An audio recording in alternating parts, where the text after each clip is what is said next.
Hi and welcome to this configuration demo of autogrinder. So we first start off with opening the autogrinder folder, and then we're gonna open up the 1680 resolution, since that's the resolution that we are using right now. So once you've opened this, we just click on the config file. It opens Notepad. So now you see the general heading, so we can make some changes there. So if you want to log actions when you kill mobs, then you put this to 1. If you don't want this, you put it to 0. So as you see, right now it's empty, but as soon as you start killing, it will fill up. Do you want to loot? If you put it to 0, it won't loot the kills. If you put to 1, it will.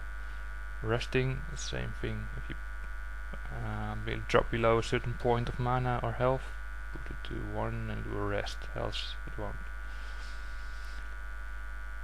So if your character moves out of range, you can decide if it needs to move towards the target or not. If you put to 0, it won't do anything. Turn your character means that if you're out of range, it moves towards the target, and then it starts turning again. This can be irritating, so that's why you can put it to 0 so that it won't turn. Buffs on, well, if you wanna use a mana shield or whatever, you put it to 1. If you don't, you put it to 0. So now we're just gonna show you the action bar. So you see here spell slot 1, so the spell slot 1 is activated. Spell slot 2, well, in this case you put a fireball as well, but you can put it just to 0 because we don't have another spell yet since we're level 2 mage. For the buffs, the same thing, so you can put your mana shield or your ice shield. Just put the number of the action bar number in the configuration file and make sure it's in line with your game. If you put it to 0, it won't use these slots. So you have your mana food and your drink slots and your mana food slots. Mana food slots basically your strudel for high level mages. So put it to 0 on low levels and just have a separate drink and food on your lower level characters. So now we're just going to show you some in-game configuration. So first we open up the video resolution and we set it to Windows mode and then on maximized. This is very important, so make sure you do this. Then you can change it to 1024 or to 1680. We keep it to 1680 right now. So just return to the game. Now we provide you with a tool which is called Pixel Search. This tool is just a little nifty tool which gets the colors that you need in your configuration file if autogrinder doesn't work out of the box. So we just position around the middle of the health bar and we press Ctrl-Alt wave sign. If you do this, it activates the little tool that's running on the background and it gives you the color and the positions of your health and your mana bar. So make sure you get the blue color here and not the white color. So just give it a few attempts. But the colors that are already provided should be the ones working on all resolutions actually. So now we target an enemy and we're gonna find the position of this box. So we go a little bit out of the green bar just on the left and we press Ctrl-Alt wave sign again. Once we did that, we know the beginning position of the mob. Now we get the color, so the color needs to be a bit darker green, so it's to the most left. Press again Ctrl-Alt wave sign and it gives you the color value. Write this down and we can enter it in the configuration file later. Now we're going to find the most right position of the green bar. It doesn't need to be the green color, just the coordinates. So just Ctrl-Alt wave sign again and then we get the position. Now once we have done this, we're gonna look for the out of range matches. So we're gonna select the next mob, we're gonna attack it.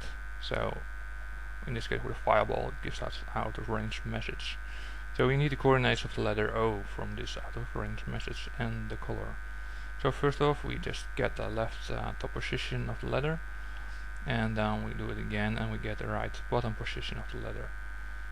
So Ctrl Alt wave sign again, and now we get the bottom coordinates. Now we're gonna get the color, so we're gonna press out of range a few times by pressing the 1 button, so it's our fireball. So we just position our cursor in the right position so that we get the most highlight red color. Once we think we have it, we just press Ctrl wave sign again to get this bright red color. So as we showed earlier on the image, we have our action bar, so we're just going to show this in game again. So as you see, we now have our food slot and mana slot filled up. So we're going to open the configuration file and see what we need to change to get it right for our mage. So our fireball is on 1, so we have it on 1. The second one is empty, so we put it on 0 because there is no spell in there. And we do this with the rest. So do we have a buff? Yeah, we have just have a shield, so we put it on 7. We don't have 8, so we put it on 0.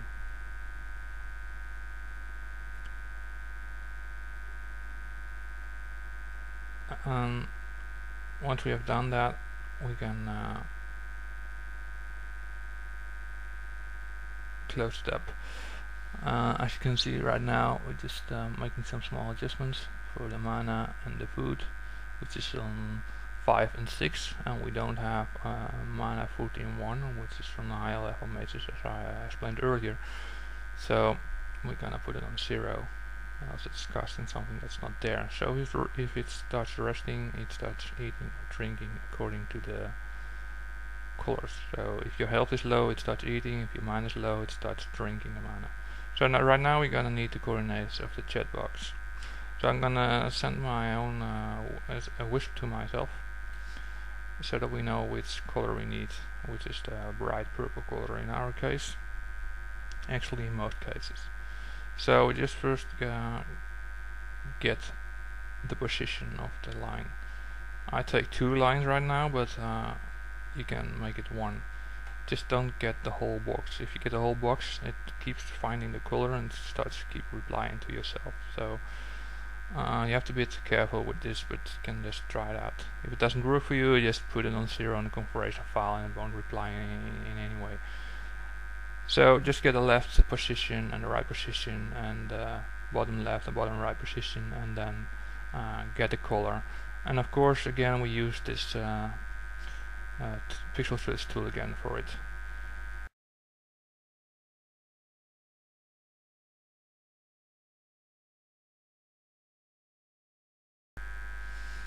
Okay, now we're just gonna set up the looting area.